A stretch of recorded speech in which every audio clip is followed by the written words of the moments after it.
Welcome back. This is Wisconsin Shoe Guy, and today we're going to talk a little bit about lasting and hatch grain. So I've brought a few shoes here to take a look at, and this is an Edward Green Dover. This is a Patrio made-to-measure shoe that I had done. This is a Yosol Thompson, and this is a Enzo Bonifay Adelaide that I had done. Now, all really great shoes, great brands. Patrio is in the Philippines. I think it was their first exported shoe. And I asked them to use this hatch grain, but they didn't have a lot of familiarity with it. And so when they lasted it, take a look at this. This is espresso hatch grain for the color. You see how well defined the hatch grain is there. And you see how smooth it is here, and even in the vamp, it's pretty smooth. Now, if we look at that compared to this hatch grain, this has it all much more defined, much more three-dimensional throughout the shoe. And that's because they didn't last it as tight. Now, there's some areas, like right here, where it was lasted, because that's like a pressure point on the last, which makes sense. But this is an interesting concept. So now here I have a pair. These Edward Greens are unpolished, right? So as you look at them, you can see it's smoother, but you can still see the pattern really well. Here, it's very deep. Here, stretched pretty well as well.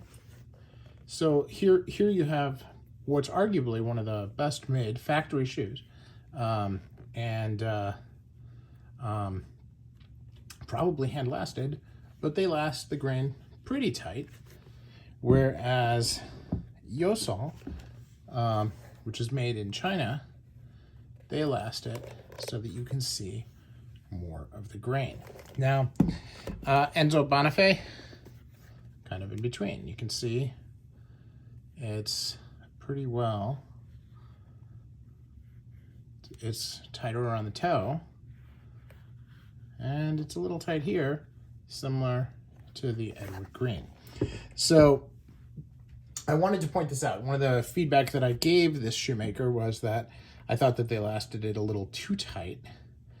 And as I look at these, this is, I would have to say, with Enzo Bonifay and Edward Green, both being very well established, very well known shoemakers, that this is the norm. And the way that this is done with the Yosol is something special. Now, it's hard to have a skin stitch and to have these beautiful stitch lines in the shoe and have the grain not stretched as much. Now, you can see that the type of apron on these two is very similar. The definition on this one is even better, potentially because they didn't last it as tight. So it's something that's interesting as you start to get more and more into shoes, and as you start thinking about different grains, how they last it is something you can tell by looking at pictures on the website, and can be a decision factor in whether or not you like or don't like a particular shoe. So as a collector of many shoes from many different brands, I wanted to point this out because folks are always asking me, well, how do you choose what brands you like, what brands you don't, what actually brings in a feeling of, you know, that this is really well made versus not.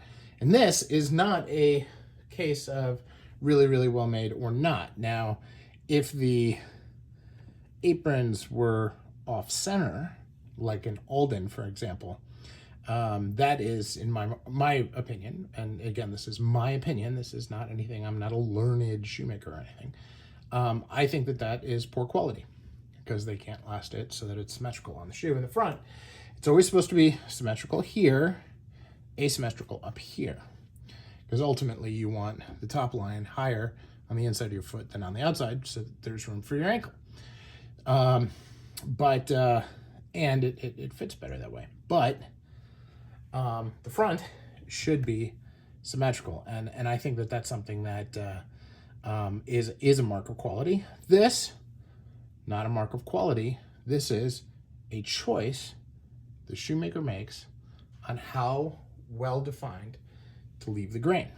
So, food for thought. Now, because this is a choice, I'm going to pose the question to you. What do you like better? Do you like the grain really, really well defined?